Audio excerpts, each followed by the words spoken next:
Hold up. Did Marvel predict the art style that dominated the 1960s?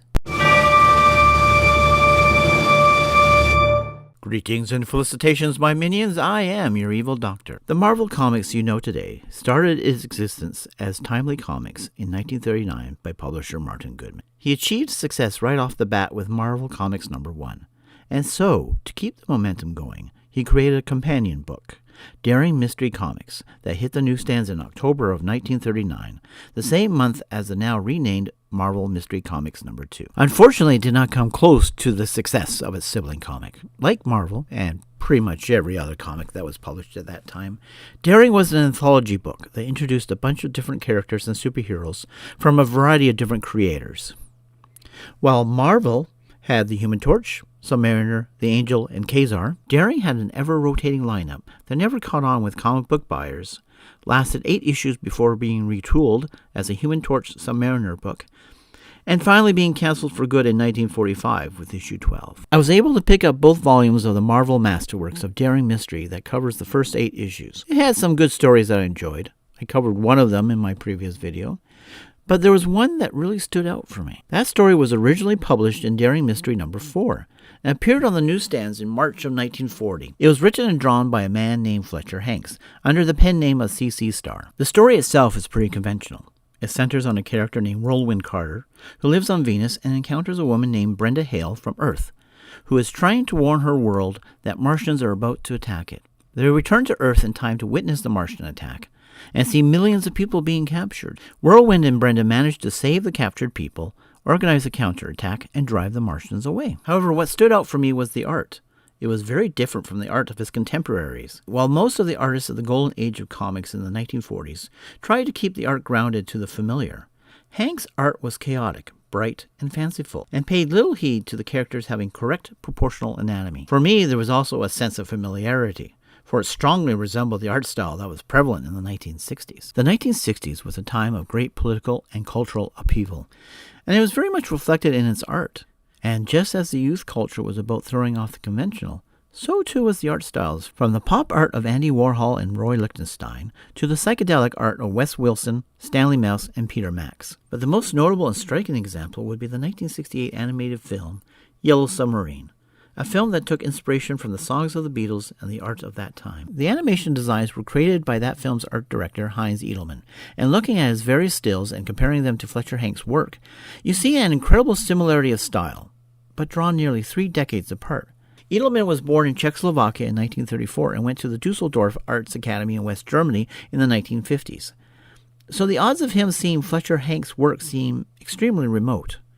As for Hanks himself, his career was rather short-lived. He was an artist and was known for painting murals prior to working in comic books starting in 1939 at the Eisner and Iger studio, and primarily had his works published by Fiction House and Fox Features. His 2 most notable creations were Stardust the Super Wizard, published in Fantastic Comics by Fox Features, and Phantoma, published in Jungle Comics by Fiction House. He only produced the 2 Whirlwind Carter stories for Marvel's predecessor Timely in Daring Mystery numbers 4 and 5, and those stories were a reworking of his earlier work of Space Myth that appeared in Fantastic Comics by Fox Features.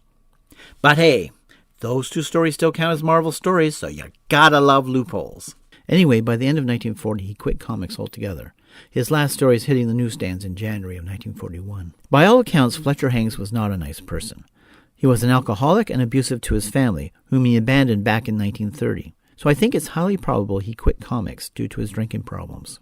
He would briefly resurface as president of the town commission of his hometown of Oxford, Maryland, in the late 50s. He wouldn't be seen again until 1976, where he froze to death on a park bench in New York City, penniless and presumably homeless. By that time, Hanks and his works had fallen into complete obscurity. But this begs the question, if Fletcher Hanks was completely forgotten by the 1960s, why is his work so similar to art in that later decade? I think I know the answer to it, but it's pure speculation, so cue the next segment with a brand new intro that I'll use from time to time on this channel.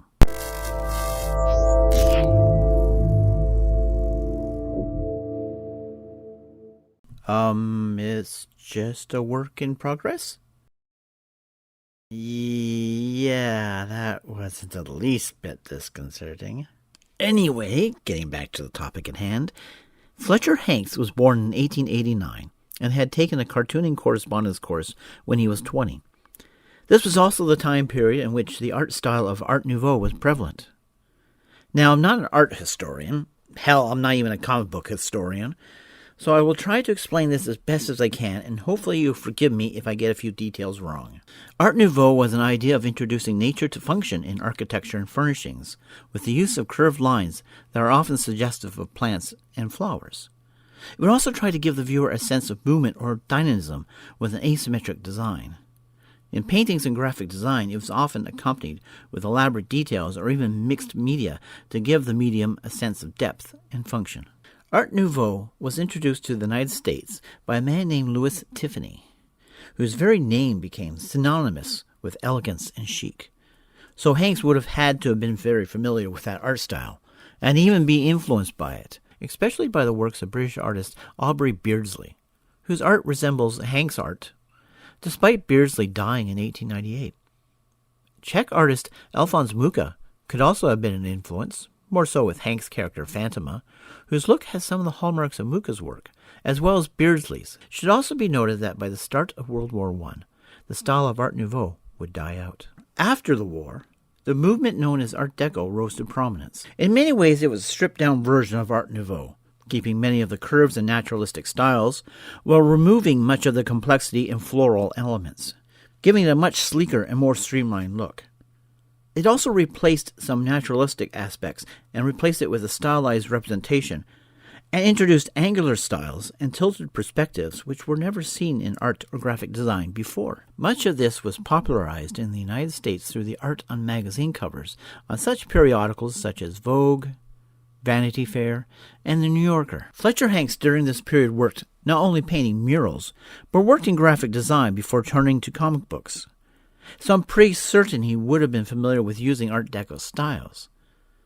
So you may be asking yourself, what does any of this have to do with the similarity of his work and the art of the 1960s? Well, this is where it gets really interesting. Most of the 1960s art styles took their cues from the Art Nouveau period, especially the works of Alphonse Mucha, a Czech painter and graphic designer who lived from 1860 to 1939. The appeal of an art style dedicated to the pursuit of the natural meshed really nicely with the counterculture hippie ideals of flower power and getting back to nature. The modernism and futurism of Art Deco also had a similar appeal. So we often had a meshing of the two art styles, of which the Yellow Submarine film probably represents the pinnacle of that marriage. So ultimately, much like the case of the similar African statues I talked about in my first video in this series, it comes down to two very different people from two different eras drawing inspiration from the same source. However, this leads to the next question. Why was Fletcher Hanks' work so different from other comic book artists of that era? Well, this is a little simpler. Hanks, when he started comics, was almost 50 years old, while most of his contemporaries were in their late teens or early 20s. Hanks lived during the times Art Nouveau and Art Deco flourished, while the rest grew up during the Great Depression, where such hope and optimism had little currency. Instead, that younger generation took its inspiration from reading pulp magazines and watching the Saturday afternoon serials at the movie theaters, a common experience that those reading those same comics could relate to. I guess that is the ultimate tragedy of Fletcher Hanks, beyond his addiction to alcohol, was that he was a man living in the wrong time period.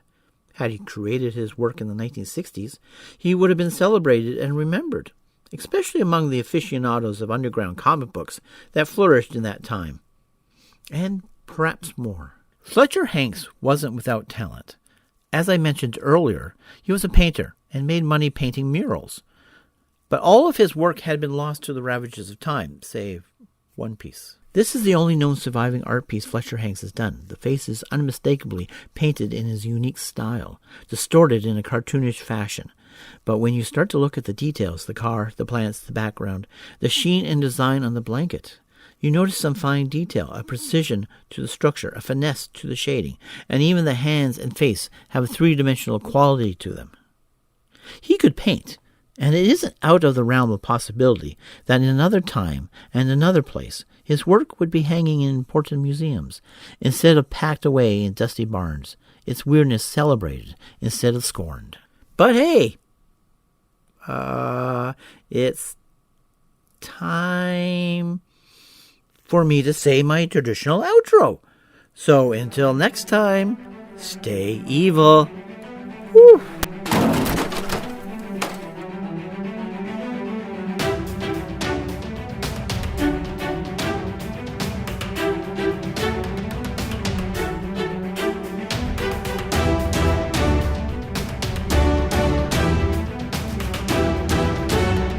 I'm evil.